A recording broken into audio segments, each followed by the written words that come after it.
Hello, everyone. Hopefully, you're doing well, guys.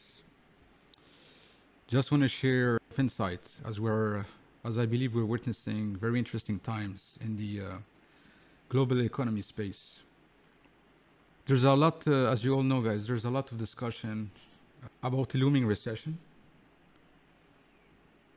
We know that the US economy shrank in the first quarter of 2022. In fact, GDP was negative, negative 0.4%. If you see here in this chart that's in the OECD.org website, so very reliable source, we see that the US suffered with negative GDP of minus 0.4% during the first quarter of 2022. And other developed countries like Italy have also witnessed a negative GDP. France as well, although we can say in case of France, GDP was more or less zero. The point is the GDP is either zero or negative, and we haven't seen this for a while. By definition, a recession occurs when two consecutive quarters are associated with negative growth, with negative GDP, negative gross domestic product. So, knowing that, are we likely to go into recession? In other words, will the GDP turn out to be negative in the second quarter of this year? At the end of the day, a recession, we all know that a recession is inevitable. It is part of the cycle, which is inherent to the capitalistic economy that we live in. So wealth can't grow forever, right? And market corrections or recessions, unfortunately, they remind us of this fact. So the real question is not whether we are getting into a recession, rather, when is this recession happening? That's the real question. As a way to fight against inflation or hyperinflation that we've seen during the past 2 years, the Fed has decided to increase the interest rate a few weeks ago by 50 points. That means 0.5%. And it is expected that the Fed will increase the rate several times during this year, over the course of this year, 2022. Obviously, fighting inflation will come at a cost, because we all know that rate increases that coming from the Fed will lead to a slower economy. And that's the reason why economists believe that a recession will occur in either around 2023 or even before, way before 2023. And actually some economists like the wealth manager of Soros believe that a recession won't occur before 2023. So there are some different opinions from different experts, economists, about when the recession will really occur. Now, let me illustrate why economists believe that a recession will have to occur, whether it's 2023 or whether it's by end of 2022 or maybe after 2023. So I created a very simplistic sketch here so that I can illustrate my point.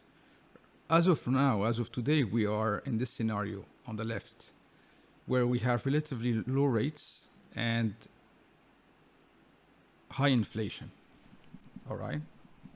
So in this situation here, we have more or less cheap money that we can borrow thanks to the low interest rates, so that we can purchase and buy expensive products or assets that are subject to high inflation. All right. So we are in a position where maybe things are expensive, but we can afford these because we can borrow money at a cheap cost. All right. Now the Fed is trying to fight against this scenario so that we can shift towards the scenario on the right, meaning increase the interest rates in order to fight inflation, in order to reduce inflation. Now, in this scenario here, the increase in interest rate would mean that it's not cheap as it used to be to borrow money, but at the same time, prices are not as high as they used to.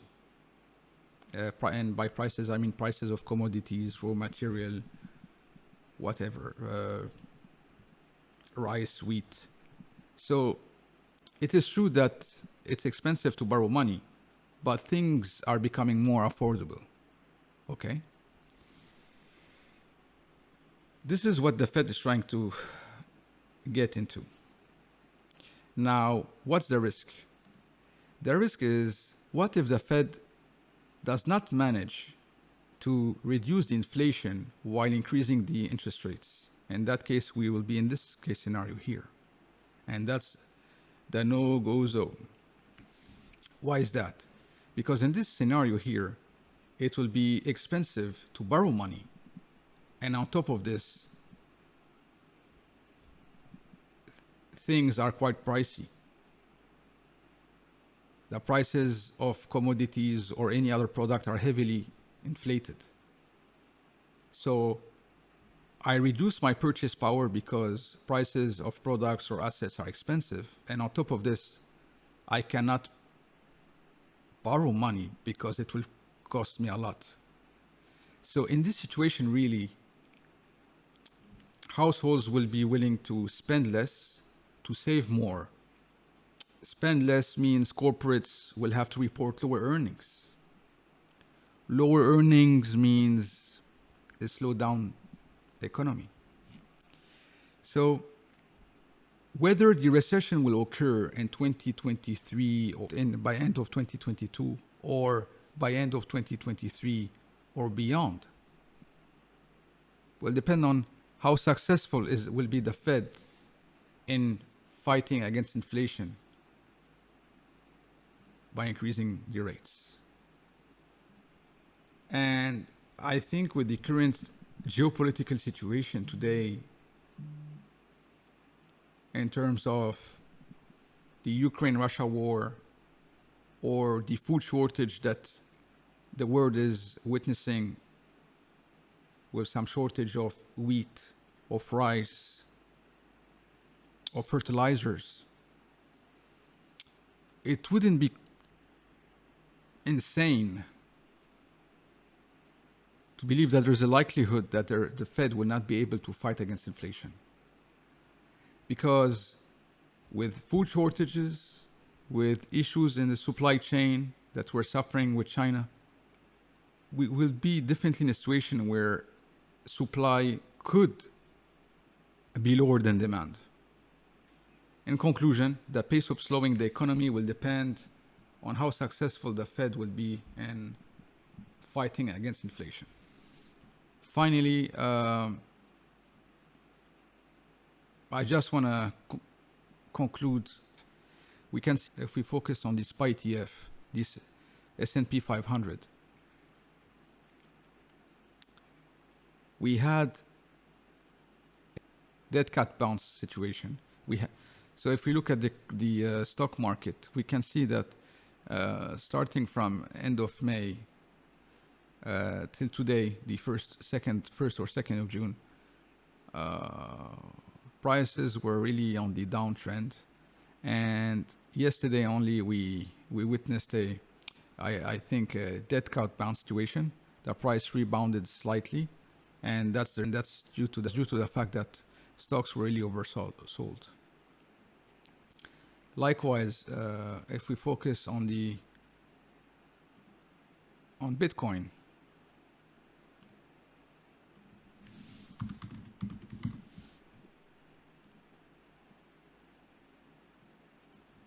we did see a bounce in price on the 29th of May, 2 days ago, 3 days ago. And it was clear that this was a dead cat bounce situation, meaning a fake or a false, a misleading uptrend of the prices.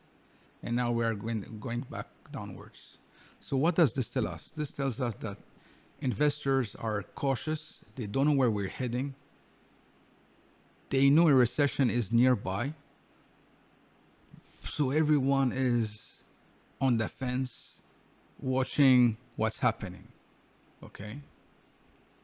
Now, how can we profit from the situation? For my part, I try to profit by shorting. For instance, I did short on GMT. As you can see here, I shorted a few hours ago, and currently I'm sitting on approximately 15% profit here.